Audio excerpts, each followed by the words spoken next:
Amigas y amigos, muy buenas noches. Volvemos aquí en Trastienda, en la Radio de las Madres, como todos los lunes a esta hora.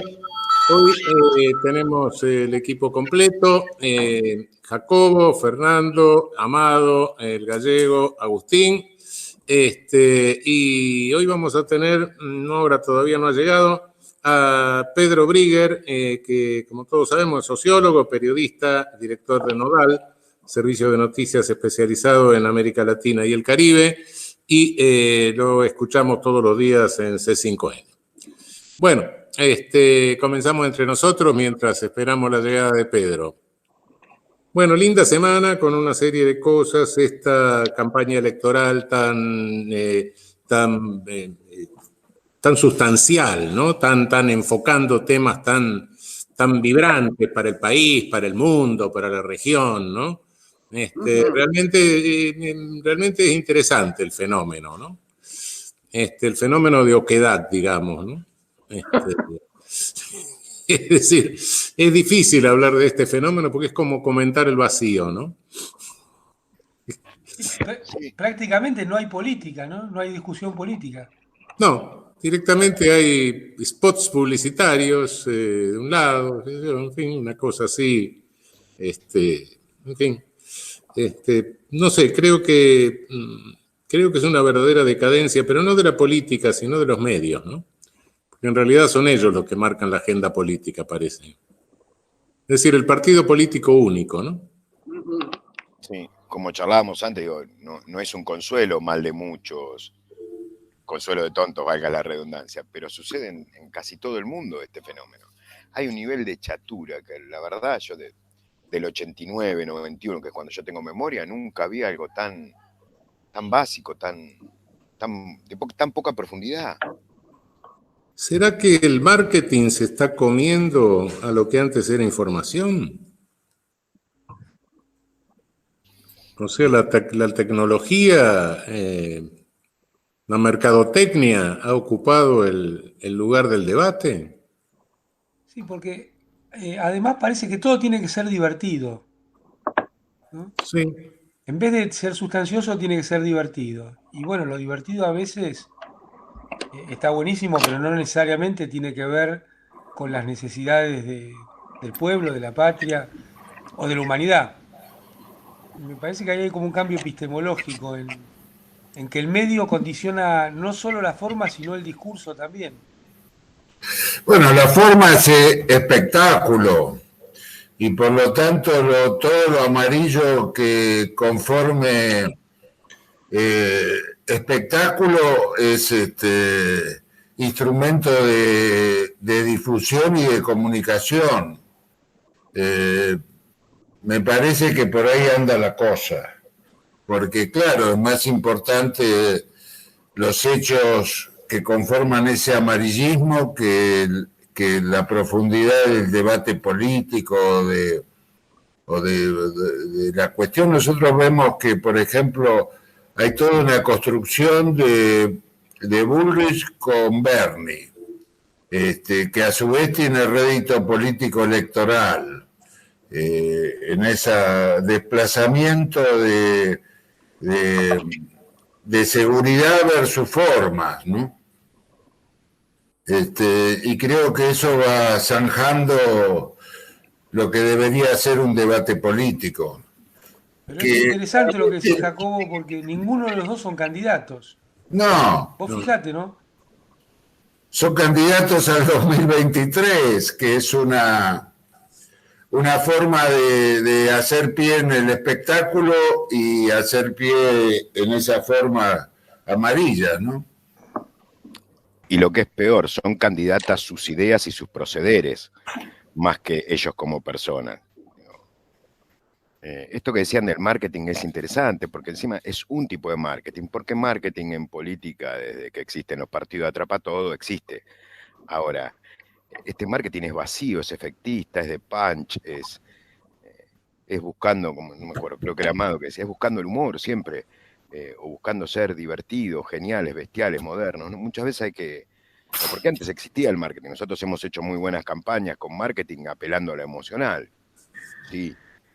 Pero hoy ni siquiera eso se busca lo inmediato. Y hay una vara igualadora para abajo que es impresionante. O sea, es lo mismo una foto que una deuda a 100 años. Pero buscando lo estructural, porque si no es como que estamos explicando o tratando de explicar simplemente el efecto. Yo lo escuché a Raúl en el programa de Navarro, creo que fue o el jueves o el viernes, Sí, el jueves. explicando lo del partido único. Me parece que ahí hay una causa estructural, ¿no? Realmente hay una causa estructural de esta discusión política no política. Sí, cada vez está más presente el tango cambalache, ¿no? Totalmente. Muy Sí. bien. Sí, Da lo mismo derecho que traidor. sí, pero el cambalache es algo desorganizado. Esto me da la sensación que es algo organizado. No sé, en el cambalache se juntan las cosas, claro, se mezclan, sí, pero pasa así, pero esto me parece que es una empresa cambalachera. Está programado de alguna manera, ¿no? Y sí, efectivamente, creo pero me parece que el fenómeno es universal y eso es mucho más grave, ¿no? Si fuera un fenómeno argentino, bueno, está bien. Lo podemos arreglar. Lo arreglamos con alambre, como pasa, como hacemos las cosas y salimos para adelante. El problema es que no creo que lo podamos arreglar con alambre desde acá, porque el fenómeno, fíjense ustedes, estamos en el medio de una pandemia. Esta pandemia no sale porque sí, porque un chino se comió un murciélago. Hay un problema ambiental, sin lugar a dudas, que genera este tipo de transformaciones y este tipo de problemas, ¿no? Sí. Bueno, la ONU está informando acerca de eso y está informando de la gravedad de la situación. Hace mucho tiempo que se viene diciendo, no sé hasta qué punto, no sabemos hasta qué punto hemos cruzado el límite del deterioro ambiental. Bueno, la ONU está diciendo, miren muchachos, esto ya no es para el futuro, estamos en el presente, ¿no? Pero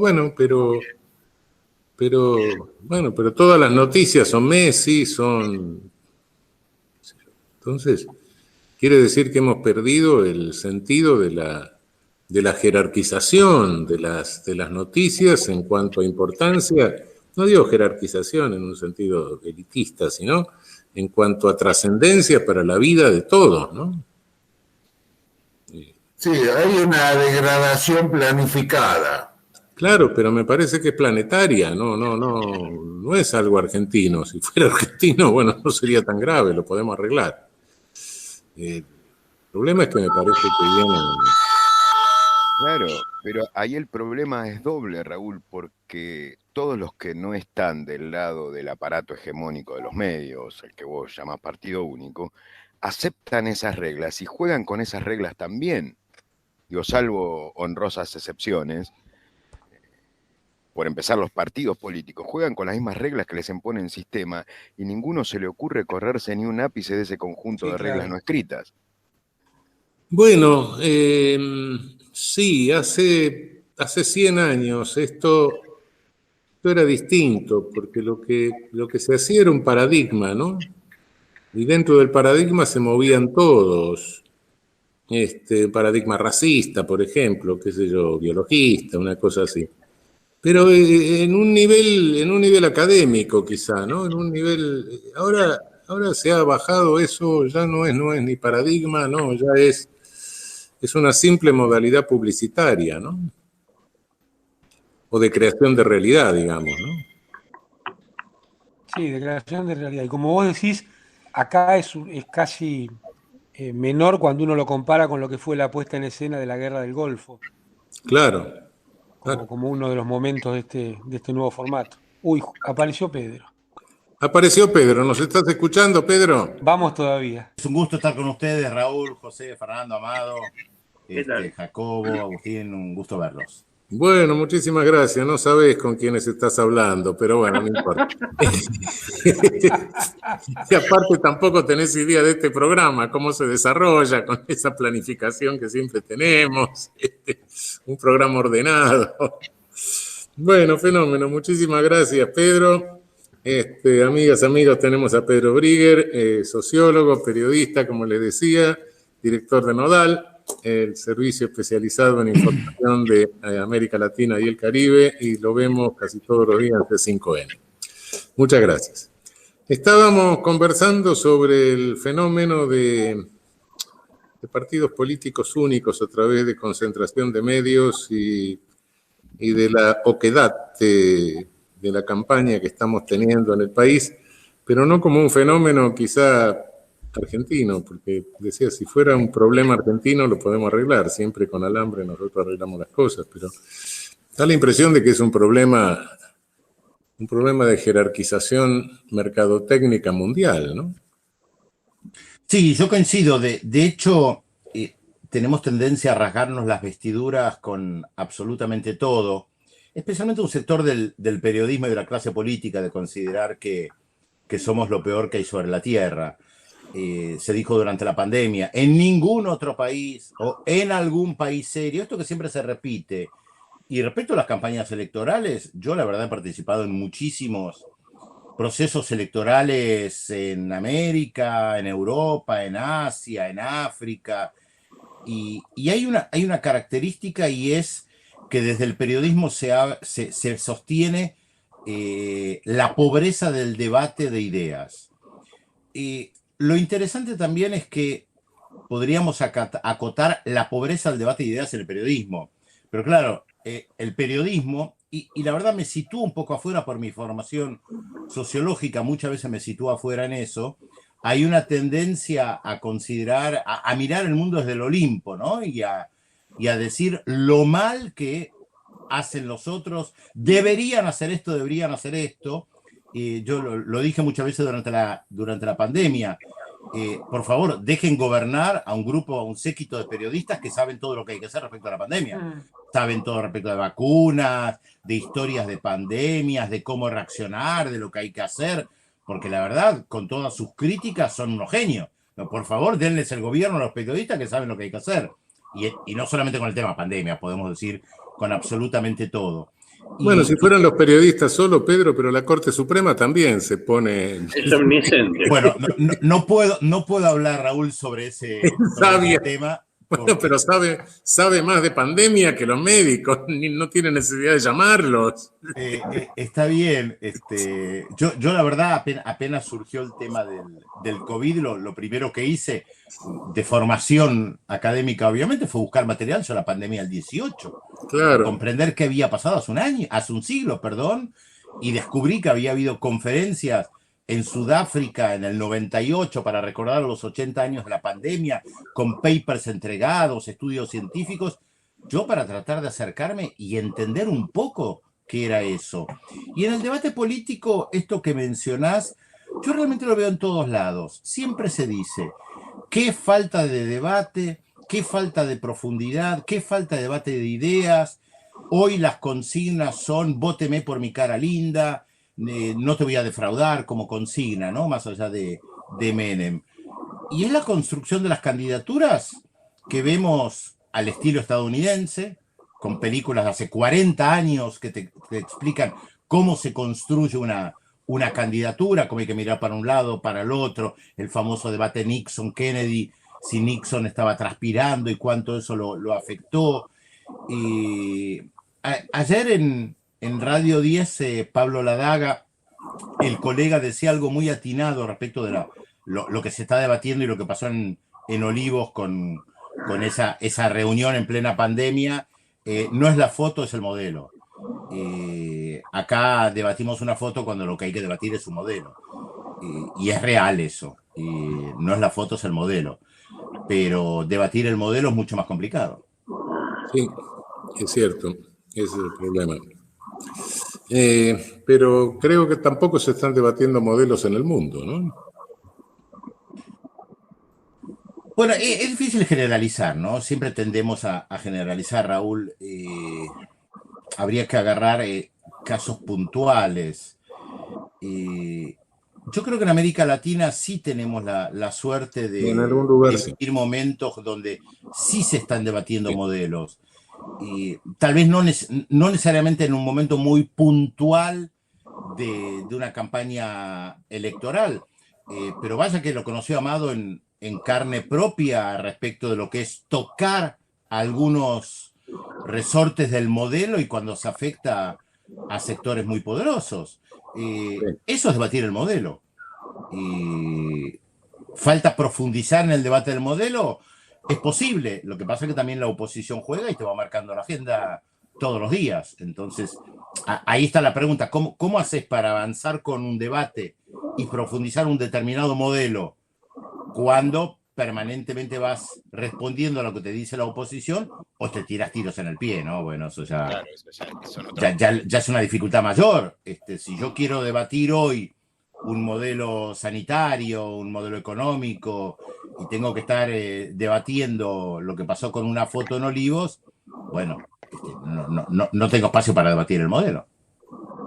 Claro. Y esto pasa en todos lados, Raúl. Yo creo que pasa en todos lados. La aparición de Castillo en Perú marca un debate sobre el modelo, claramente. Sí, sin duda, sin duda, sin duda. Esto que dice Pedro también me parece que en forma estructural explica por qué el sistema, los medios concentrados, la economía concentrada, ha buscado reemplazar la política de candidaturas por la política de partidos. O sea, que no haya más partidos políticos, que haya solo candidatos, así se minimiza el desafío al modelo global del capitalismo financiero, digamos, que gobierna el mundo hoy. Sí. Claro, pero por eso es que cuando El único partido que queda es el partido de los medios concentrados. pero cuando irrumpen esas discusiones, irrumpen en forma desordenadas, a veces violentas, en forma de prosocial, digo, no hace falta ir mucho lejos que Colombia y Chile para ver la forma en que irrumpen las discusiones. ¿Por qué? Porque no hay ámbitos institucionalizados para discutir. Los partidos políticos dejaron de ser transmisores de demanda política. La demanda política va por fuera de los partidos hoy, porque los partidos se ayornaron a esto. Este es otro problema respecto que también habría que debatir. ¿Qué pasa con el sistema de partidos políticos, que es heredado de parte del siglo XIX en Europa, básicamente, Claro. y que hacen crisis?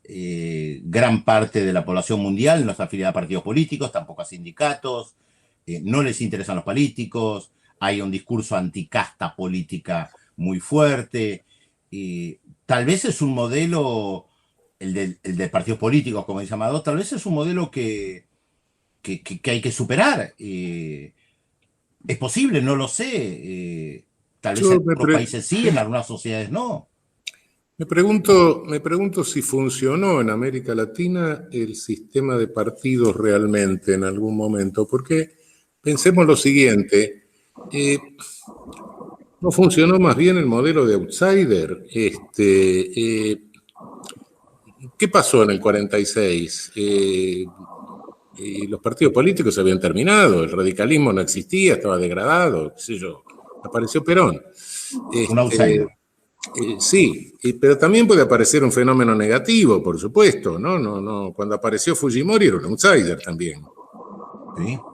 Entonces, no sé si el sistema de partidos funciona o funcionó realmente en América Latina. Pero ambos construyen partidos. Claro. Encuentran otra forma de organización política que no sea a través de un partido institucionalizado. Sí, claro. Sí, Creo sí. que el caso mexicano, conformado por outsiders, cuando se hace la revolución, si decimos outsider, no miembro de los partidos tradicionales, digo, luego que desaparece Madero, y generan un partido institucional. Los desaparecen. De una manera un poco son cosas que pasan en la Justamente, Partido Revolucionario Institucional. Claro, Claro. Y se preocupó mucho por generar esos mecanismos y por eso la inclusión social va a ser tan a cuentagotas en las primeras etapas de la Revolución Mexicana. Ahora, lo que vamos a ver después es que algunos de estos tipos definidos como outsiders, en realidad es lo que aparece en América Latina, que da una pauta a lo que puede suceder a nivel mundial, son los liderazgos, los lideratos. América Latina da liderazgos. ¿Sí? Después podemos discutir esos liderazgos. Sí, es cierto. Bueno, nos vamos a tomar un mate y volvemos. Bueno, amigas, amigos, volvemos. Seguimos aquí en Trastienda, en la Radio de las Madres, como todos los lunes a esta hora. Esta noche se anima a estar con nosotros, porque todo el que viene a esta conversación, a esta plática, digamos, como dirían los mexicanos, de los lunes a la noche, son gente aventurada, por supuesto. Y hoy el lanzado es Pedro Brigger, sociólogo, periodista, como ya le dije, director de Nodal. Pedro, ¿por qué no nos contás un poco la historia de Nodal? ¿Cómo se generó eso? Mira, es un poco fruto y consecuencia de mi trabajo de varias décadas en el periodismo internacional. Yo hace 30 años decía, cuando aparecía alguna vez en radio o en televisión, antes de Internet, que a mí Clarín y La Nación no me marcan la agenda.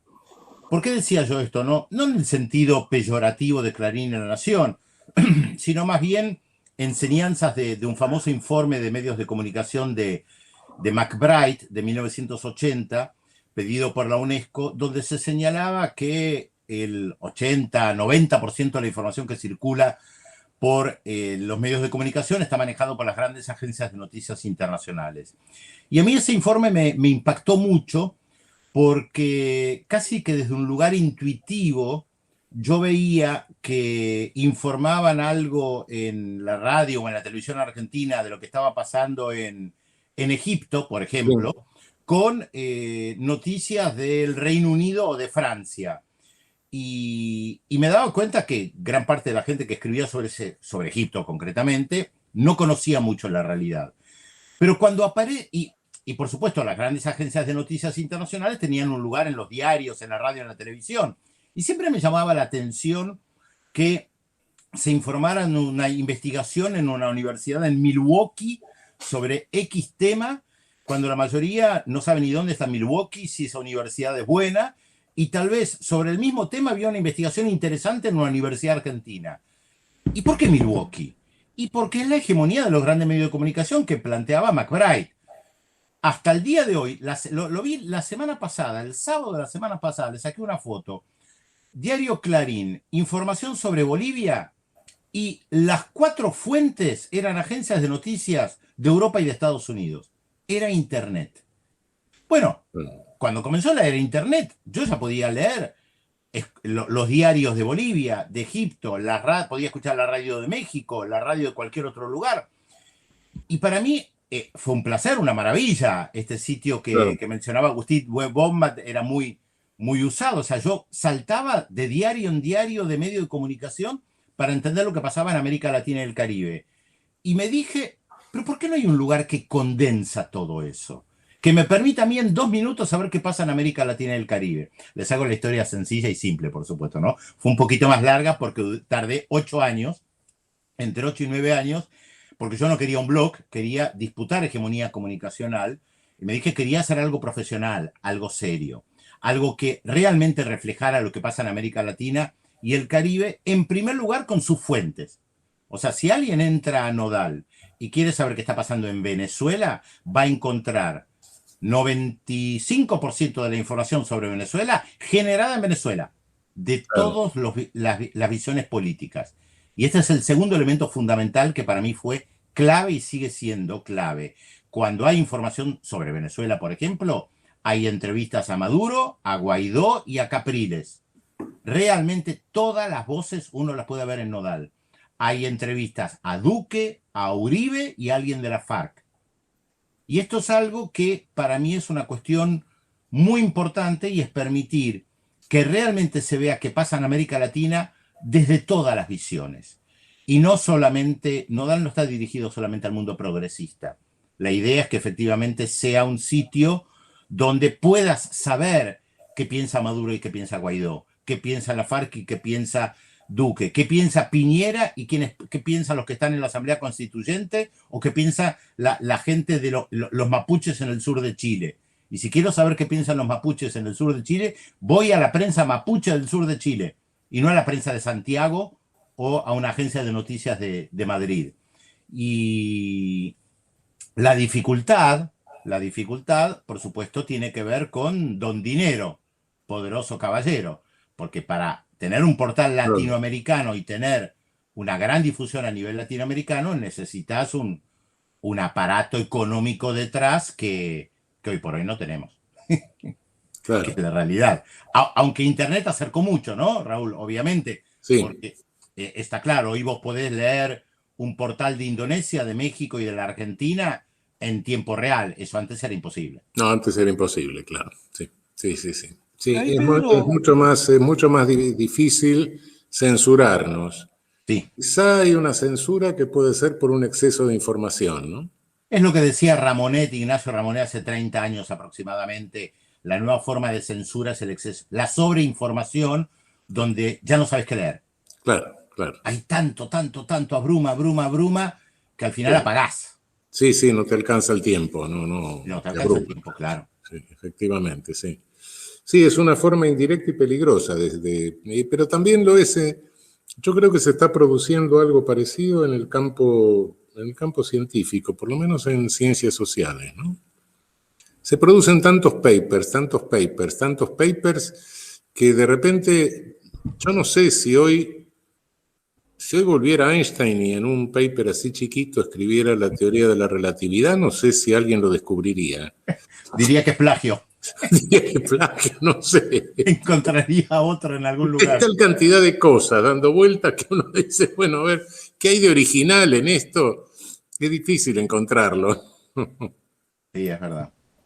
Bueno, la saturación en la comunicación es un medio para alienarla, ¿no? Veamos, por ejemplo, lo que fueron las campañas con el tema de desaparecidos y derechos humanos en el 83. Era una forma de saturar el tema, es decir, destapar tumbas de una manera y poderlas difundir a las horas, en fin, de cenas, almuerzos, etcétera, que uno terminaba renunciando al desarrollo de esa información. La saturación es una táctica concreta, ¿no? Sí, es una forma de censura, sí, de alguna manera es eso. Pero también cuando me refiero a lo científico, etcétera, con esta burocratización que se ha hecho muchas veces de que, bueno, tenés la obligación de publicar 2 artículos por año en revista con referato, etcétera, entonces todo el mundo publica 2 artículos por año aunque no tenga nada que decir. Y bueno, llega un momento que todo eso se acumula y decís, bueno, pero a ver ¿qué hay de creativo en esto? ¿Qué innova esto? ¿Qué paradigma rompe? Bueno, Raúl, está el libro de, creo que era Sokal y Brickmont, La impostura intelectual, que fue publicado hace unos 20 o 25 años, donde ellos presentaron un paper a una revista científica con muchas palabras lindas, sin decir absolutamente nada, y les fue aprobado, y lo que ellos trataban de demostrar era cómo adornando con palabras rebuscadas, complicadas, te podían llegar a publicar, y por eso lo llaman el libro Imposturas Intelectuales, que es brillante el libro, porque la verdad es esto que decís, escribís, adornás para publicar, para tener un cierto nombre en el mundo académico, y después la gran pregunta es, bueno, ¿cuál es el aporte de verdad? Claro, ese es el problema. Y muchas veces, Perdón, bueno, en el sin campo entrar del en el derecho lo tema de los vemos, ¿no? referatos. Perdón, sin entrar en el tema de los referatos, que es otro tema. Y Cuando uno tema se escapa un complicado. poquito del paradigma, el referato te vuelve a meter adentro. Sí, en muchos casos sí es. Bueno, durante la pandemia lo vimos en cierta medida con la obsesión por algunas de las revistas científicas que también gran parte del periodismo no conocía antes de la pandemia, como The Lancet, y de repente todo el mundo loas a Lancet, o al New English Journal of Medicine o alguno que otro, que la mayoría tampoco conocía y se convirtieron en la Biblia. Si no publicás en Lancet, no existís. Y hubo una presión muy fuerte sobre China y Rusia en este sentido también, sin tomar en cuenta que, bueno, que ellos tienen sus publicaciones o investigan de otra manera y no tienen por qué depender de la tiranía de The Lancet, por ejemplo. Sí, sí. Sí, lo grave de Hemos eso es charlado que, bastante acá con Salvareza, incluso el tema de Lancet, y de Nature y todo ese conjunto de publicaciones que muchos ni habían visto en su vida y, como vos decís, se convirtieron de 2 meses, de la nada en 2 meses se convirtieron en Biblias. Sí, es una forma de paralizar el avance científico, ¿no? Porque en la medida en que reforzás de esa manera un paradigma, y bueno, está forzando a que todos se muevan dentro de una especie de jaula ideológica, ¿no? Y la ciencia avanza a medida que se rompen paradigmas, claro. Aparece un tipo que rompe el paradigma y ahí, pero como nadie lo rompe, Suele suceder que por fuera de la academia, inclusive, Raúl. y por fuera de la academia, claro. Porque, claro, los mecanismos de validación de este sistema se han convertido también en una herramienta de consolidación y transmisión de cómo funciona el capitalismo. Miremos el caso del Premio Nobel de Economía, que ni siquiera es premio Nobel, es un premio que instituyó el Banco Central de Suecia. Sí. Sin embargo, se lo asimila a todo el conjunto de los otros premios Nobel y ha servido para premiar, entre comillas, a quienes defendían desde el punto de vista aparentemente científico o pseudocientífico una ideología que es el modelo neoliberal. Claro. Sí, una ideología, pero bueno, independientemente de que se merezcan o no, porque no sé si se lo merecen o no por lo que saben en economía, pero los tipos se largan a hacer un discurso político después, que no tiene nada que ver con la ciencia económica que ellos hablan, ¿no? Claro, en definitiva. Menos con la economía política, ¿no? Pero exactamente. Usan palabras como, ¿qué es importante? La confianza. Mirá vos qué teoría económica. Y claro. Y además la confianza es ni más ni menos que hacer lo que te dice el amo. Ahí te convertís en confiable. Pero si un tipo me dice que yo soy un bicho que determinado y que en realidad procedo en toda mi vida conforme a la ley de oferta y demanda, eso no tiene nada de económico, no. Le puedo decir, usted está loco directamente y se lo puede decir la vecina de la esquina, ¿no? Bueno, la definición de amado es muy buena, ¿no? Que es la confianza, es cuando el amo te dice que sos confiable. Claro. Es tal cual, es una muy buena definición. El que valida la confianza es el amo, evidentemente. Claro. Sí, se va repitiendo el axioma ese de Roosevelt cuando decía de Somoza es un hijo de puta, pero es nuestro hijo de puta, pero a nivel económico. Claro. Pero bueno, esto en la historia del pensamiento ha pasado toda la vida, ¿no? Si hace 100 años vos decías algo que estaba fuera del biologismo positivista, eras un animista, un metafísico, y te expulsaban de la universidad o te marginaban, ¿sí? Ahí está el loco haciendo metafísica, ¿no? Y bueno, vino la Segunda Guerra, no cállense, no hablen más de lo biológico ya. ¿Qué vas a hacer? Hubo algún desnorteado que siguió diciendo esas barbaridades, pero lo hacían callar los otros. No, ya de esto no se puede hablar más. Y bueno, no aprendemos de esas cosas. Insistimos en eso.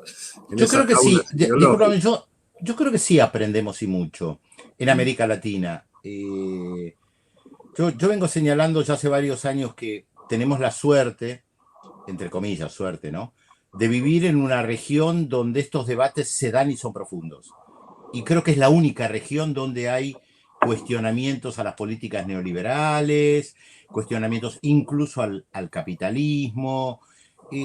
Los debates que nosotros estamos teniendo, incluso ahora mismo en Europa, son marginales. Sí. En África y en Asia también. No hay nada equivalente, pero nada equivalente en décadas, yo diría, a un momento en América Latina con Néstor, Cristina, Lula, Evo, Lugo, Correa, Chávez. No hay nada equivalente. Con todos los problemas que haya habido, porque por supuesto son parte de esta puja de poder, por supuesto. Pero los debates que nosotros hemos tenido en estos últimos 15, 20 años, la Cumbre de las Américas 2005 en Mar del Plata, no se ve en ningún otro lugar. No, eso es cierto. Nosotros sí. Sí, es cierto. En la región sí. Quizás haya Incluso el alguna. desafío en políticas públicas, Raúl, Sí, Claro, sí, a lo establecido. sí. sí. No solo Y el ya que, debate, sino la ejecución, digo.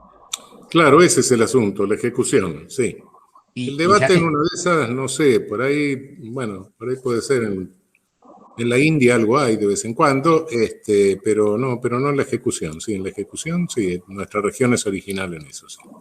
Sí. agrego algo, ya que estamos en esta radio también, la importancia de los diversos organismos de derechos humanos que ha tenido en América Latina y en algunos países en particular, como Argentina, no sé, México, madres, abuelas, hijos, hijas, hermanos, todo este conglomerado que ha sido y sigue siendo tan importante en nuestra región. Yo lo conozco de algunas otras regiones, pero no tiene la fuerza política que tienen estos organismos de derechos humanos, por ejemplo, en América Latina. Sí, quizá nuestra propia formación o configuración poblacional motive eso, nos da una cierta posición de privilegio en la perspectiva, ¿no? En la perspectiva del poder. De alguna manera estamos configurados por distintos grupos que en distintos momentos o distintos aportes poblacionales que en distintos momentos trajeron la experiencia, diría yo, de genocidios mundiales, ¿no? O eran originarios, o se produjeron acá, o estaban acá, o los trajeron, o vinieron, ¿no? Claro. Pero bueno, hay experiencias de culturas victimizadas a lo largo de los últimos 500 años, digamos, ¿no? Eh, Hay testimonios directos, digamos, ¿no? Que se reciben a través de grupos que se integran a la población, ¿no? Sí, pero vos fíjate, ya que mencionas Europa, que conoció varios genocidios durante la Segunda Guerra Mundial y el llamado Holocausto, creo yo, no soy especialista en el tema, pero creo yo, no generó los No. movimientos de derechos humanos que se generaron, por ejemplo, en la Argentina, con madres, abuelas, hijos, hijas, hermanos, hermanas, nietos. Ha habido más casos aislados o en el caso del Reino de España, puntual respecto de lo que fueron los asesinatos y desapariciones durante la Guerra Civil, pero ni siquiera en la Alemania post-nazi se dieron estos movimientos. Pero es que, sí, exactamente, pero es que Europa lo que tiene es una experiencia imperial, no una experiencia de víctimas. Nosotros tenemos originarios victimizados, tenemos africanos esclavizados, tenemos chinos que esclavizaron, tenemos una colonización hecha por unos tipos del sur de España que los habían cristianizado a garrotazo un rato antes. Y después tenemos, qué sé yo, los prófugos de todos los genocidios, qué sé yo, el armenio, los pogroms, bueno, y nuestros ascendientes que no vinieron porque tenían males de amores, sino que lo vinieron desplazando por razones económicas de una Europa atrasada, ¿no? Es decir, tenemos experiencia de victimización en ese sentido múltiple, ¿no? Europa no la tiene, no. Europa siempre tuvo una visión, se convenció a sus poblaciones con una visión imperial, ¿no? Y bueno. Bueno, son el centro del mundo como se ven todos los planiferios tradicionales. En los planiferios tradicionales, sí. Ahora fíjate que los mapas de Estados Unidos en el medio entre este y oeste ponen América, no ponen Europa, ¿no? Claro. Y por supuesto, desde que ellos nos jodieron a nosotros, se ponen arriba, ¿no? El norte lo ponen arriba, claro. Pero bueno, sí. Siempre han hecho eso. Ahora con Estados Unidos se están peleando a ver quién ponen en el medio, ¿no? Es eso. En fin. Pero bueno, esa es la experiencia, ¿no? Lo que digo es que creo que nuestra experiencia de victimización múltiple con una población integrada con esos resultados, no nos da un privilegio, pero sí nos permite una visión un poco más compleja, ¿no? Un poco más compleja del poder, quiero decir, ¿no? De la estructura de poder. Sí. Y de la resistencia como idea que se transforma en política muchas veces. Sí, la ejecución, ¿no? Porque Claro. en lo ideológico sí, puede ser que alguien lance alguna cosa desde otro lado interesante, pero no en ejecución. No transformada en política activa, sí. Eso sí. Quería preguntarle a Pedro cómo ve el fenómeno social de Perú y su proyección, pensando que de una u otra manera todos los procesos que vemos de liberación, en otro orden el de Bolivia, son ahogados por cierta burocracia que responde a los intereses imperiales, ¿no? Bueno, sabemos poco de este fenómeno nuevo, que es Pedro Castillo. Casi podríamos decir otra vez un outsider, palabra que se utilizó aquí, de la misma manera que en el 98 sabíamos muy poco de Chávez. Hoy tenemos la posibilidad, gracias a Internet, por ejemplo, de encontrar mucho material de archivo que 25 años atrás era prácticamente imposible. Yo cubrí las elecciones del 98 que ganó Chávez, diciembre del 98, y la verdad cuando viajé hacia allá sabía poco y nada de Chávez y traté de averiguar acá antes de viajar y la verdad casi nadie sabía nada. Entonces me zambullí en los pocos libros que había en Venezuela sobre Chávez, porque tampoco en Venezuela había libros sobre Chávez.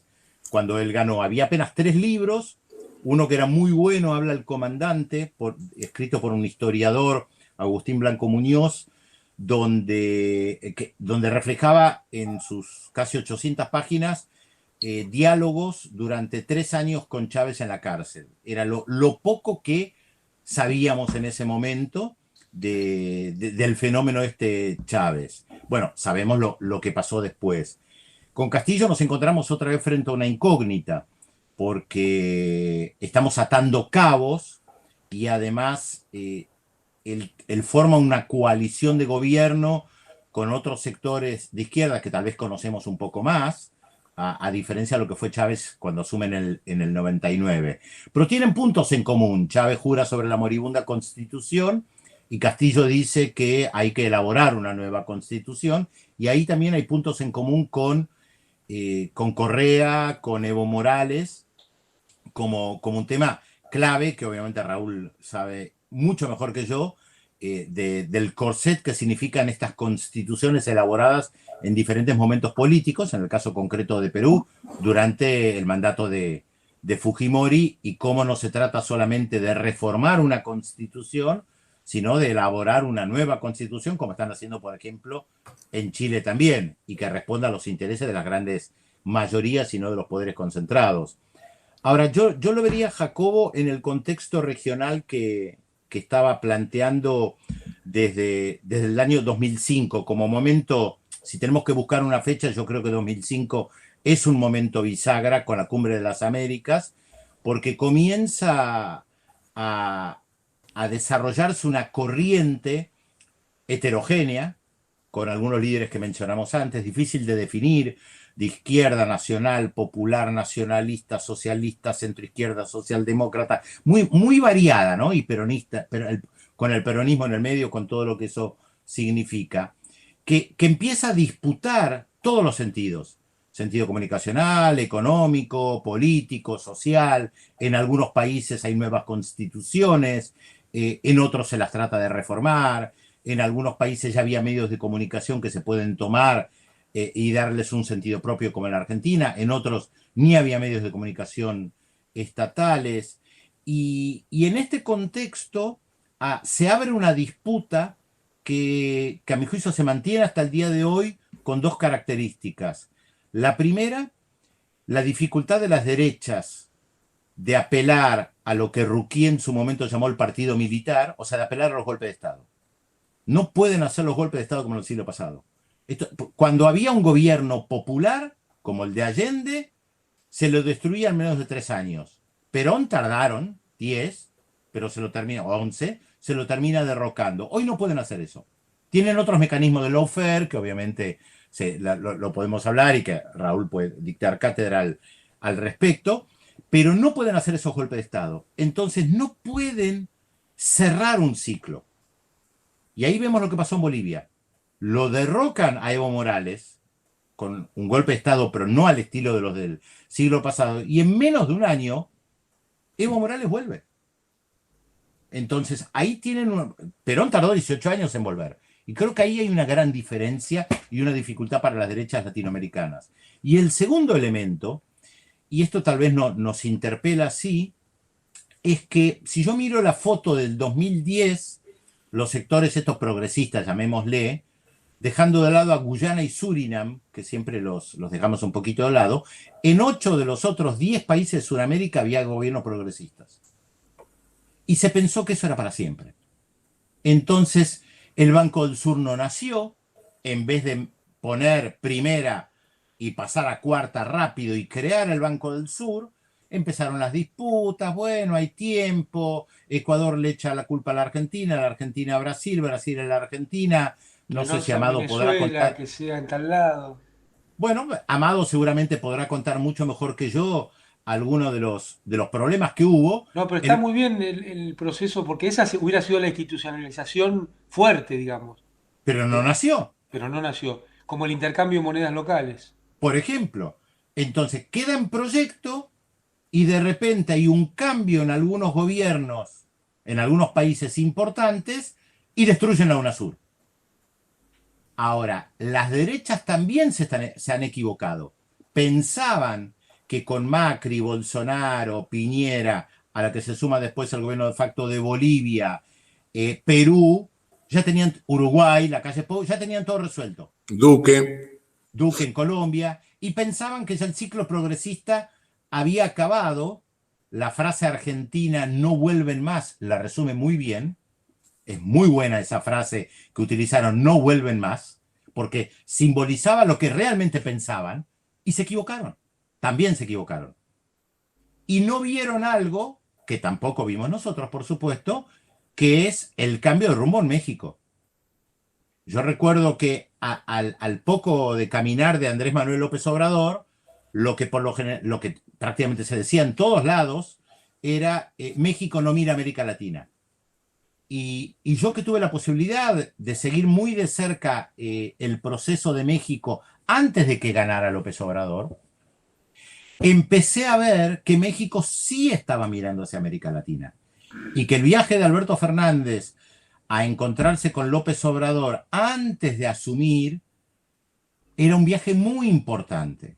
Y fíjense, de allí hasta ahora, México y la Argentina le salvan la vida a Evo Morales. México comienza a pisar fuerte. Asume la presidencia de la CELAC. Decide impulsar esto que llaman ALCE, un área de tecnología latinoamericana y caribeña, como un proyecto regional importante. Ahora es la sede de las negociaciones para Venezuela entre gobierno y oposición. Sale del Grupo de Lima. Entonces creo que hay que ver el marco general, Jacobo, más allá de algún hecho puntual, y tratar de mirar para adelante cómo se consolidan cambios, pero cambios estructurales. Y ahí me parece, sin meterme en un rubro que conozco menos, pero me parece que el tema constitucional, que muchas veces plantea Raúl sin que yo pueda opinar, me parece clave. No podés tener un poder judicial que desde sus orígenes estuvo al servicio de los sectores más poderosos. No podés, porque te juegan contra. Por eso el tema de una nueva constitución que sirva a la actualidad, al momento que se vive, me parece importante. Lo seguimos conversando después de otro mate y ya volvemos. Con gusto. Bueno, amigas y amigos, volvemos. Aquí seguimos en Trastienda, en la Radio de las Madres, como todos los lunes a esta hora. Hoy con Pedro Briguer. En el bloque anterior habíamos terminado y Pedro mencionaba la cuestión de la Constitución. Sí, efectivamente. Creo que es interesante el camino que han tomado o que sugieren todos los movimientos populares de América Latina al emprender el camino constitucional. Es decir, son movimientos que confían de alguna manera en el derecho y en el proyecto de deber ser de una constitución. Un proyecto de Estado que empiezan a hacerlo por el derecho, sin lugar a dudas. Eso es importante. Sin contar con que, evidentemente, necesitamos eliminar los dos elementos, los dos instrumentos fundamentales de que se valen estas, bueno, llaman derechas, yo diría estos jarquís o gobiernos jarquís que tenemos nosotros, ¿no? O que se quieren meter en América Latina, ¿no? Que es un poder judicial naturalmente estructurado al servicio de ellos y un partido único de medios. Pero por otra parte creo que es muy importante otro tipo de institucionalización, como lo señalábamos antes, es decir, pensar en la institucionalización regional. En lo económico, por supuesto, sin lugar a dudas, pero además de lo económico, pensar en otro tipo de institucionalización, ¿no? Como, bueno, es decir, tenemos un organismo regional que es la OEA, con una conducción deplorable, por supuesto, penosa, verdaderamente lamentable. No me faltan adjetivos para calificar lo que está pasando con el señor Luis Almagro. Pero bueno, necesitamos organismos regionales, ¿no? Y necesitamos reforzar el sistema regional de derechos humanos, tener un sistema que sea mucho más eficaz, como modelo europeo, digamos. Tampoco vamos a inventar la pólvora en la región, ¿no? El modelo europeo es mucho más eficaz que el sistema que tenemos nosotros, ¿no? Entonces, creo que sí, es muy importante que todos estos movimientos, en definitiva, lo que estén buscando sea un camino institucional. Es decir, es bastante alentador, ¿no? No se buscan democracias plebiscitarias, sino un camino institucional. Eso es importante, de alguna manera. Es buscar un camino racional hacia el futuro, ¿no? Bueno, no sé si esta evaluación nos dejaste pensando. La verdad que nos dejaste pensando. Yo agregaría algo a esto, Raúl. Pensando en las experiencias de reformas constitucionales o reescritura de constituciones, es que a mi juicio tiene que ser deliberativa y realmente popular. Sí. Nosotros tenemos en la región algunas experiencias al respecto. Nicaragua durante la época sandinista, tenemos la experiencia de Venezuela, de Ecuador, de Bolivia y ahora la novedosa también de Chile, que va por fuera del poder institucional.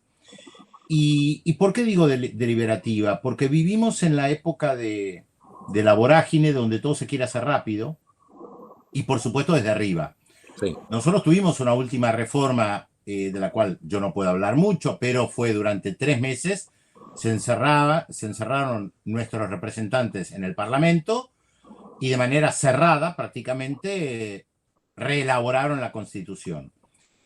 Lo novedoso me parece... Bueno, realmente no sé si la reelaboraron, hicieron una especie de mamarracho, okay, con algunas cosas que no... Ok, yo no puedo opinar demasiado. Unos cables sueltos que quedaron por ahí que nos están trayendo problemas institucionales hasta ahora, y lo único positivo que creo es que, bueno, se metieron los tratados internacionales de derechos humanos adentro, ¿no? Es que tal vez porque fue un pacto entre partidos políticos. Sí, fue eso. Y las otras, yo tengo muy presente la de Ecuador, que fue tan deliberativa, donde los movimientos sociales fueron a la Asamblea Constituyente a plantear, queremos esto, el problema del agua, el problema del aborto, el problema de esto, el problema de lo otro, y que aunque le lleve tiempo, la historia se hace con tiempo. Sí. No se puede pretender que en 3 meses se redacte una nueva constitución atendiendo a los problemas de sociedades tan complejas. Y si tiene que llevar 1 año, 2 años o 3, bueno, que se haga, no sé el tiempo que lleve, aunque sé que el tema del tiempo fue todo un debate en Ecuador también, pero me parece que hay que No sé, yo creo que hay que pensar en esto. Si tenemos una constitución que no es adecuada a los tiempos de ahora, bueno, hay que ver cómo se elabora una nueva. Sí, en un mes, en 2 meses, lo que se puede hacer es darle formateo jurídico, pero el contenido político de la reforma, sí, tenés toda la razón del mundo. Eso sale de la base, eso sale del debate, por Pero, supuesto. claro, y debiera venir previo a la constituyente, Claro, discusión. nosotros lo que podemos hacer jurídicamente es embotellarlo, envasarlo, Claro, claro. Claro. pero el contenido no, Ahora, evidentemente, no, el, eso el está caso claro. chileno plantea dos cuestiones interesantes en función de lo que vos decías, Raúl, y sobre todo en lo que decía Pedro. Por un lado, no termina por darse tiempos y parece estar encarando un proceso de discusión mucho más profunda que la propia constitución pinochetista, que es como arrancó. La plurinacionalidad, los movimientos sociales, los movimientos de los pueblos originales, etcétera. Pero por otro lado, los partidos de la derecha están claramente incluidos en el proceso de discusión, pero todo el otro lado, que no es la derecha, está incluido más a través de movimientos sociales y fuerzas nuevas que de los partidos tradicionales de centro izquierda. Eso puede generar algún tipo de problemas, algún tipo de rigidez o algún tipo de anulación en esta constitución una vez que se apruebe. Mira, no sé, puede ser un poco complicado, pero no lo sé exactamente. Lo que sí te sé decir que suele haber, no digo que sea una regla, pero suele haber un problema de tipo funcional o de tipo político cuando una constituyente se prolonga mucho en el tiempo, porque tenés en definitiva dos poderes legislativos funcionando simultáneamente.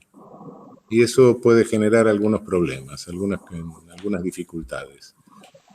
Pero Más si son de signo político diferente, como es el caso de Chile hoy. Claro. claro, pero también lo generó en Ecuador, no te olvides. De alguna manera, funcionar una constituyente mucho tiempo al lado de un poder legislativo, y sí, es complicado. Por eso, Raúl, este tema que traen, que nadie le presta atención, pero me parece central, ¿no? Que es la previa a que los juristas y políticos se sienten en la Asamblea Constitucional. Uno Claro, se imagina que debería ser mucho más parecido a cómo se hizo la ley de medios, ¿no? Muchos meses de discutirlo en cada rincón de la patria y Claro. un periodo muy corto de tratamiento legislativo para evitar estos exacto. problemas. Sí, eso sería lo ideal, sí. Sí, sí, sí. Eso sería lo ideal, sí. O sea que podríamos ir arrancando. Bueno, es lo que yo digo. Cuando me dicen, bueno, pero no, la reforma constitucional, qué sé yo, no hablemos de eso, porque viene la reelección indefinida y esas cosas. Digo, no, bueno, en algún momento tenemos que empezar a pensarlo, porque pensar una constitución es pensar un proyecto de país, ¿no? Claro. Claro. Bueno, qué sé yo creo que tenemos Bueno, O sea, propongo que a fin de noviembre arranquemos una gira que exceda los 100 barrios porteños. puede ser, Despacito, puede pero por ser, una nueva medios, constitución, Amado. claro, sí, Por sí. una nueva. monotemática. Bueno, antes de la pandemia nos juntábamos y había una cantidad de gente prendida en eso, por Ujú. supuesto, y gente interesante, qué sé yo, mucho más, con voces mucho más autorizadas que yo incluso, pero bueno, qué sé yo. Es que lo que propone Amado es que no sean voces autorizadas necesariamente. No, digo representativas, había gente del sindicalismo, había gente de la política, había, qué sé yo, digo autorizadas en el sentido de su representación, ¿no? Sí. De Lo, su, lo es que me decir, parece, eso, escuchar, bueno, juntar gente que tenga representación, en fin, que represente sectores populares, etcétera, los distintos sectores, y ver cómo se va haciendo, cómo se va configurando ese proyecto con los aportes de todos, ¿no? Sí, es cierto, habría que llegar a un proceso constitucional formal, pero con ese debate hecho. claro. Sí, con ese debate. Si no, corres el riesgo del 94. Se Claro. corre el riesgo del 94, sí. Sí, sí, sí. Se corre el mismo riesgo, sí. Sí, es un buen ejemplo el de la ley de medios que dice Amado, porque la ley de medios en realidad fue el corolario de casi 20 años de debates en diferentes sectores sobre los medios de comunicación. Sí, efectivamente, sí. Creo que es un buen ejemplo en ese sentido. Por supuesto que lo van a interferir de toda forma, van a decir Claro. cualquier cosa, van a decir que queremos establecer el unicato, bueno, todas esas cosas ya las sabemos. La autocracia. La autocracia, sí. Bueno, todas esas cosas. La autocracia que viene con el voto, es rara. Claro, Exactamente. sí. Una Y sí, no, autocracia mal nacida. Pero no es raro, es lo que les molestó siempre, siempre les molestaron las mayorías. La bueno, realidad es esa. lógico, porque la mayoría es de gente inferior que no razona y sigue signos o consignas simplistas, como dice von Hayek, ¿no? Claro. Claro. Entonces, la gente que no sigue consignas simplistas, que es más diferenciada como él, naturalmente se alarma cuando pasan estos procesos. Claro. El Por mundo eso el mundo le de echan los la culpa. diletantes, Raúl. Claro. El mundo de los diletantes, claro. No, por eso Exactamente. ellos dicen que hay que educar al soberano, pero le bajan el presupuesto. Claro, sí. Bueno, hay que educar al soberano. También se educa a los garrotazos. Es una forma de educación, no es un Claro. método que uno no comparte, pero no deja de ser una metodología. Y presupuestariamente es más económica. Si lo digo un economista esto, evidentemente. La metodología del palo, te das cuenta, digamos, es mucho más económica. Requiere menos inversión. Exactamente. Y menos infraestructura. Sí. Y se sostiene más fácilmente a largo plazo, diría la negra Poli en la contratapa de uno de los discos de Los Redondos, decía, Obviamente. sociedades con el culo domado a bastonazos. Bueno, en parte es eso. Cuando la sociedad tiene el culo domado a bastonazos, le cuesta más reaccionar, Sí, pero cuando reacciona hay que tener cuidado, ¿eh? por supuesto. Eso, por eso que creo que lo que decía al comienzo, que estos movimientos populares reaccionen y la primera reacción que tengan sea el encauzamiento jurídico en una constitución, bueno, es un signo muy importante. Es un signo muy importante. No es la locura de plebiscitaria, no. Es querer encauzarse por una vía racional. Bueno, Chile es flor de ejemplo, ¿no, Raúl, en eso? Claro, Sí, sí. El proceso de Chile. claro. Y además a mí me da la sensación que esta discusión, si hay flujos y reflujos de lo popular en el continente, a mí me gusta pensar que lo que se inició en el siglo XXI con Lula, Néstor, Chávez, Evo, Rafael, etcétera, no es un flujo que se fue, sino que fue metiéndose por otras costas. Entonces siguió en Chile, aparece en Perú y permite que rápidamente Bolivia y Argentina retomen una senda que parecía que por largo tiempo iba a estar obturada, ¿no? Porque no lo pueden cortar de cuajo. No lo han Es podido cortar, lo claro. que decía antes. No pueden dar los golpes militares y destruir una generación. Hoy por hoy no lo pueden hacer. Eso no significa que no lo hagan mañana. Pero hoy por hoy no pueden. E incluso todos los golpes que hubo en contra de Zelaya, de Lugo, de Dilma, e incluso el de Bolivia, tuvieron que decir de palabras que respetaban la institucionalidad. Sí, efectivamente. Los militares antes no. No, antes Directamente no. cerraban Antes el no. Parlamento. Punto. Claro, sí, efectivamente. De alguna manera, bueno, pensemos que esto, aparte de todo lo que vos estás mencionando, Amado, bueno, es una fuerza histórica. No es algo que surgió a comienzos de este siglo. Es una fuerza histórica que cortaron a mediados del siglo pasado con, bueno, con el derrocamiento de Arbenz, con el suicidio de Vargas, con el bombardeo de la Plaza de Mayo, bueno, El derrocamiento de Perón. metiendo el alemanismo en México, en fin, todas esas cosas lo cortaron, sí. Y bueno, sí, a lo bestia, con golpes de Estado, todo eso, pero el movimiento siguió vivo y bueno, creo que lo que vivimos en los primeros años de este siglo y es continuación de eso, claro. Solo que no lo pueden cortar, como dice Pedro, con golpe de Estado, claro. Sí. Raúl, cuando termina el bloque, Pedro se va a retirar porque tiene otros compromisos. Así bueno, fenómeno. que juguémoslo ahora en relación a cualquier otra intervención. Bueno, no te vas espantado, ¿no, Pedro? No, para nada, todo lo contrario. Me gustó mucho esta idea de empezar a generar debates sobre una reforma constitucional, posible constitución, un modelo de país, como decía Amado, y empezar a llevarlo a comenzar a discutir. Nos interrumpió la pandemia, Pedro, estábamos haciendo. Claro, Nos exactamente. interrumpió la pandemia. Sí. Las tertulias. Exactamente. Sí. Y lo que se nos preguntaba era, bueno, pero ¿qué posibilidad institucional hay? No hay ninguna posibilidad institucional. Bueno, no importa.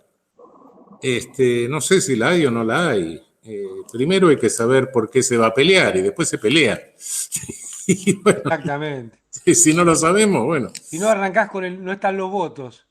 Claro, uno no están los votos. Bueno, pero los votos ¿para qué los quieren? Empecemos por ahí. Total. Exactamente. Sí, señor. Hay que llenarlo de contenido. Es una convocatoria, hay que llenarla de contenido. Primero hay que tener el qué, después vemos el cómo, qué sé yo, pero no me voy a poner a ver el cómo sin tener el qué. Sí. Te preguntaban mientras estábamos tomando el mate, algo se conversaba sobre Nicaragua. ¿Querés decir algo, Pedro?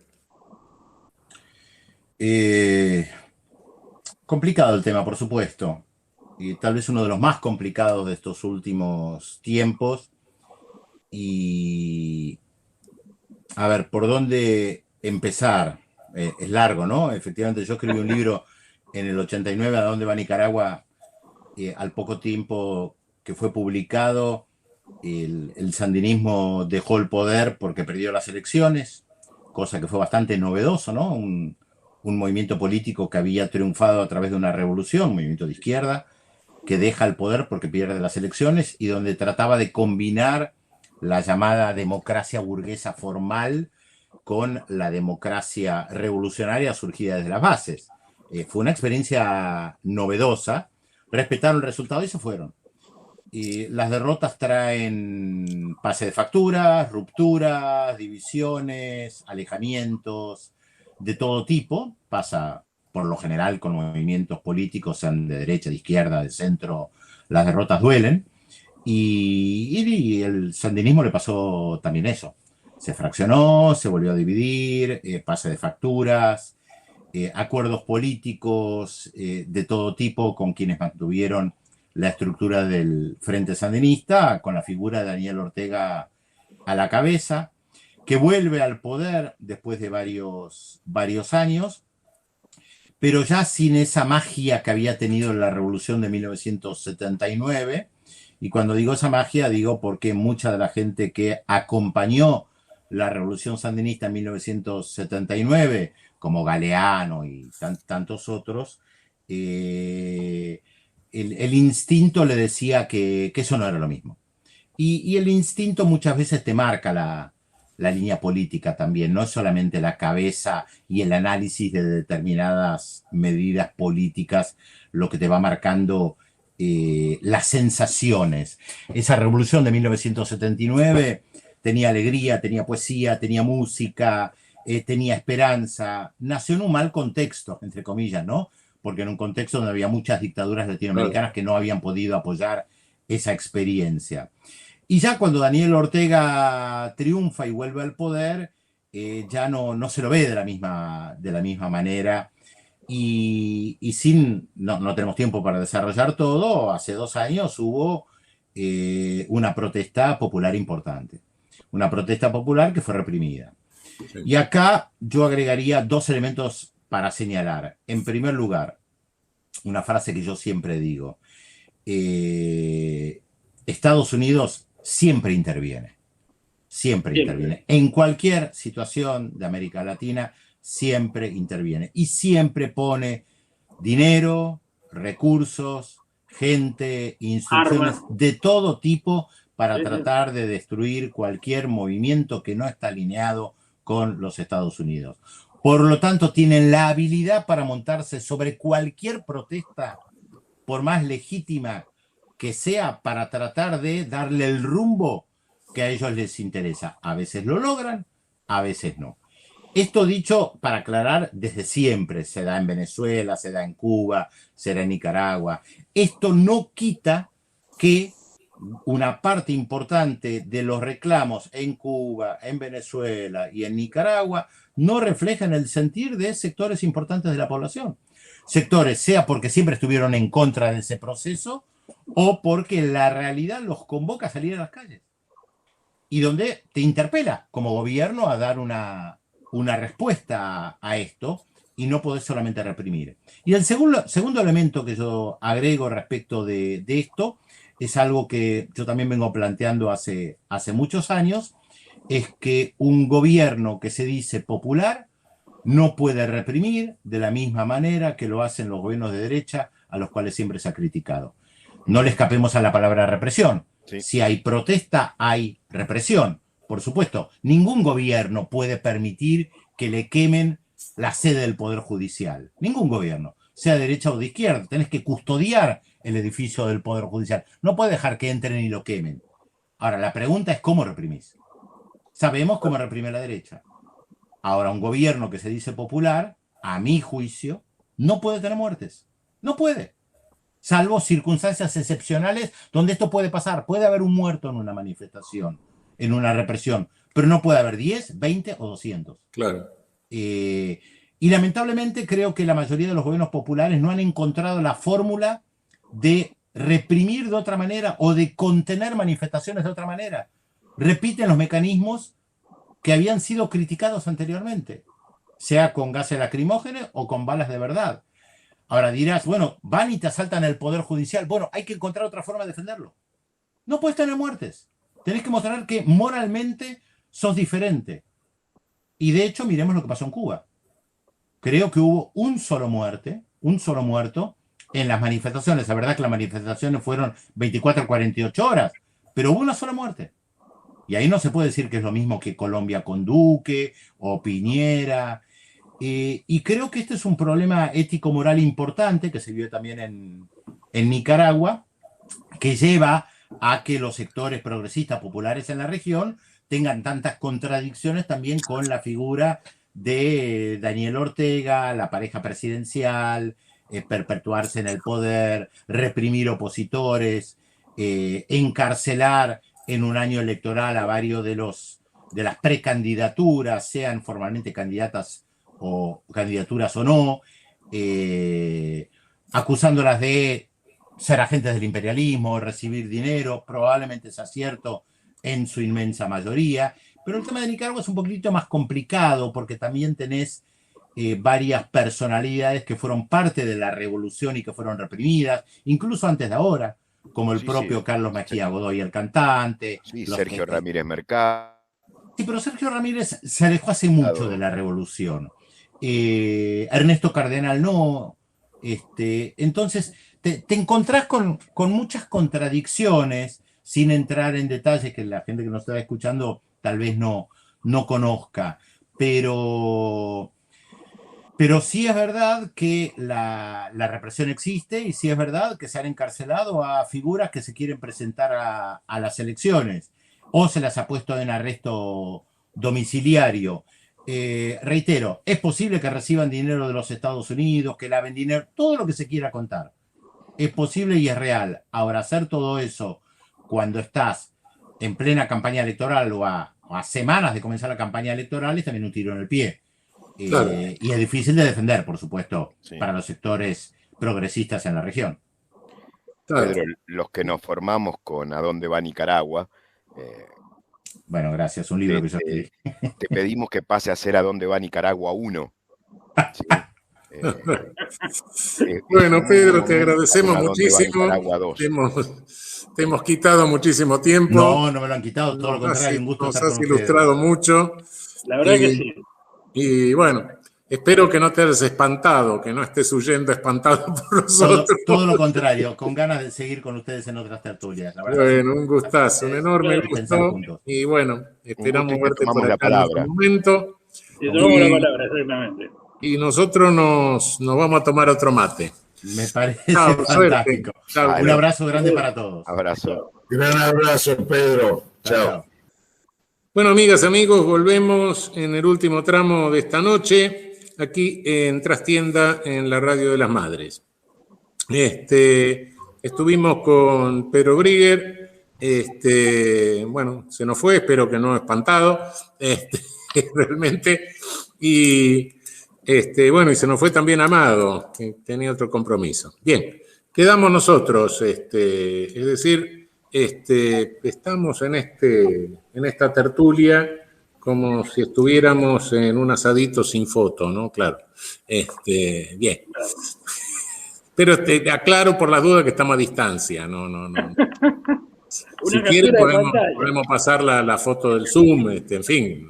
Una captura de pantalla, exactamente. Captura de pantalla, exactamente. Bien. Yo quería hacer una mención. Sí, Jacobo. A un fallo judicial importante porque sienta un principio de valores, ¿no?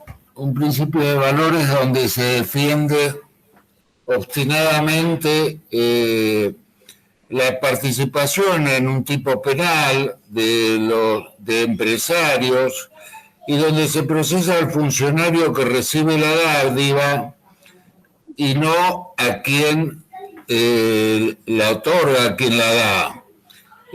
Y se apela a un principio que es el estado de necesidad para ese cometido.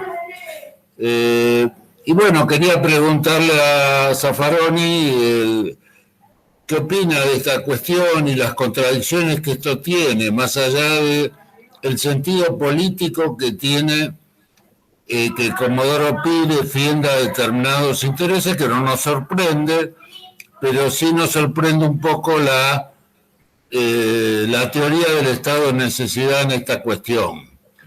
Quizá tan grosera como fue en su momento el poder residual de Irurzum. En este caso hay una contradicción en los tipos penales, ¿no? Porque, a ver, el cohecho hay dos tipos de cohecho, ¿no? El que ofrece, y basta con ofrecer para consumar el cohecho, y el que recibe. Cohecho activo y cohecho pasivo, ¿no? El no funcionario que ofrece, cohecho activo, y el funcionario que recibe, cohecho pasivo. Bien, esto está claro, así es, siempre fue así, no hay en la doctrina, en la jurisprudencia, no hay disidencia en cuanto a esto. Ahora, si el que ofrece por un estado de necesidad, porque lo coloca el otro o porque está pasando por un estado de necesidad que el otro aprovecha, eso no es cohecho, eso es una extorsión. Es otro tipo penal. Cuando yo amenazo a alguien o el sujeto se encuentra en una situación de necesidad y digo, bueno, en esta situación de necesidad, dame tanto para que yo te saque de ella. Y ahí hay una extorsión, no hay un cohecho. Entonces lo que hay que probar es eso. Pero no puedo decir, está en estado de necesidad el sujeto del cohecho activo, en consecuencia sigo procesando al otro por cohecho y a lo ampara una causa de justificación de estado de necesidad. No, si la causa de justificación existe, si el estado de necesidad existe, eso no es ninguna causa de justificación. Eso es que el sujeto es víctima y el otro es un extorsionador, valiéndose de una autoridad pública, etcétera, lo que sea, pero bueno, pero entonces ahí creo que se están confundiendo tipos penales, hay una contradicción que, en fin, no sé cómo se explica, no leí el fallo, pero así en términos generales, no. Si el sujeto que ofrece por un estado de necesidad del cual el otro se aprovecha, es una extorsión. Eso no es un cohecho. Eso me parece que está claro. Por lo menos creo que no habría muchas disidencias doctrinarias ni jurisprudenciales a este respecto. No, yo lo que veo es que hay una tendencia predominante a defender intereses socioeconómicos No, claro. encima de doctrina, de todo lo que es el bagaje de jurisprudencial y demás, y que eso es permanente en tribunales federales de Comodoro Pi, ¿no? Es decir, como... Sí, el disparate jurídico, es bastante frecuente, sí. Es decir, inventar cosas al margen de toda la doctrina, al margen de toda la jurisprudencia, sí, eso es. Bueno, lo hemos tenido en casos así. Bueno, qué sé yo, el procesamiento por traición a la nación contra el texto expreso de la Constitución Nacional es una aberración. Y bueno, se hizo, claro. Eso es un prevaricato, pero de acá a la China, ¿no? Luego, el asunto de los vínculos residuales. Dígame qué autor sostiene esto, dónde, cuándo la jurisprudencia, qué sentencia sostuvo esto, qué elaboración doctrinaria tiene esa tesis. Ninguna. Es una ocurrencia. Es otro disparate, por supuesto. Bueno, Esto es una manipulación de tipos penales de una manera muy sui generis, ¿no? Muy extraña. También es olvidarse que esto cambiaría la tipicidad directamente, ¿no? Bueno, es un aspecto importante del lawfare eso. Sí, claro. Es decir, de condicionar normas en función del caso concreto. Sí, el lawfare puede hacerse de dos maneras. Una de las maneras es el caso Amado.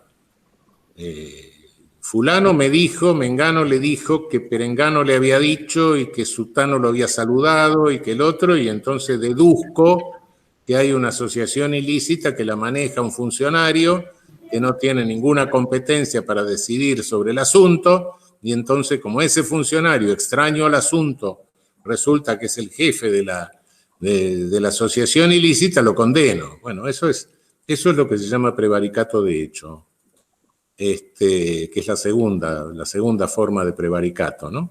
Fundarse en hechos falsos directamente. Bueno, evidentemente sí, se está fundando, fácticamente se está inventando un hecho que no existe, o que no existe en esa forma. Ese es el prevaricato de hecho. El otro es el prevaricato de derecho, que sí, el hecho está probado de tal manera, pero lo califico como se me da la gana, e invento calificaciones que no existen, o causales de inescarcelación que no existen, o le doy una calificación disparatada, ¿no? Ese es el otro, ese es el prevaricato de derecho, que está en el 269, están los dos. Nosotros tenemos tipificado el prevaricato de hecho y el prevaricato de derecho. El caso de prevaricato de hecho más claro que yo veo es la sentencia esa del caso Vudú, al cual se suma un testimonio pagado, un testigo cohechado, y la Corte Suprema dice no me interesa, porque es un pequeño detalle que no tiene mucha importancia. Bueno, es el prevaricato de hecho. El otro es esta forma, es el prevaricato de derecho, es decir, el hecho está probado, pero lo voy a calificar como se me da la gana, ¿no? Entonces, ahí altero el derecho de fondo directamente, ¿no?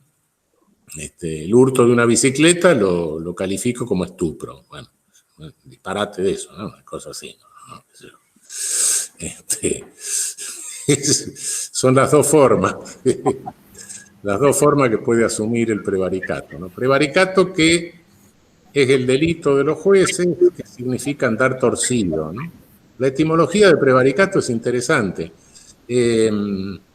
Etimológicamente, y hay un práctico del siglo XVII, Mateu, que que sienta la etimología, después es andar torcido, pero andar torcido, ¿por qué? Por varicoceles, es decir, andar con las patas abiertas y andar torcido. Es lo muy grande, sí. Esa es la etimología de prevaricato, exactamente. O sea, los prevaricadores serían huevones. Exactamente, ese sería, en ese sentido, sí, en ese clarísimo sentido.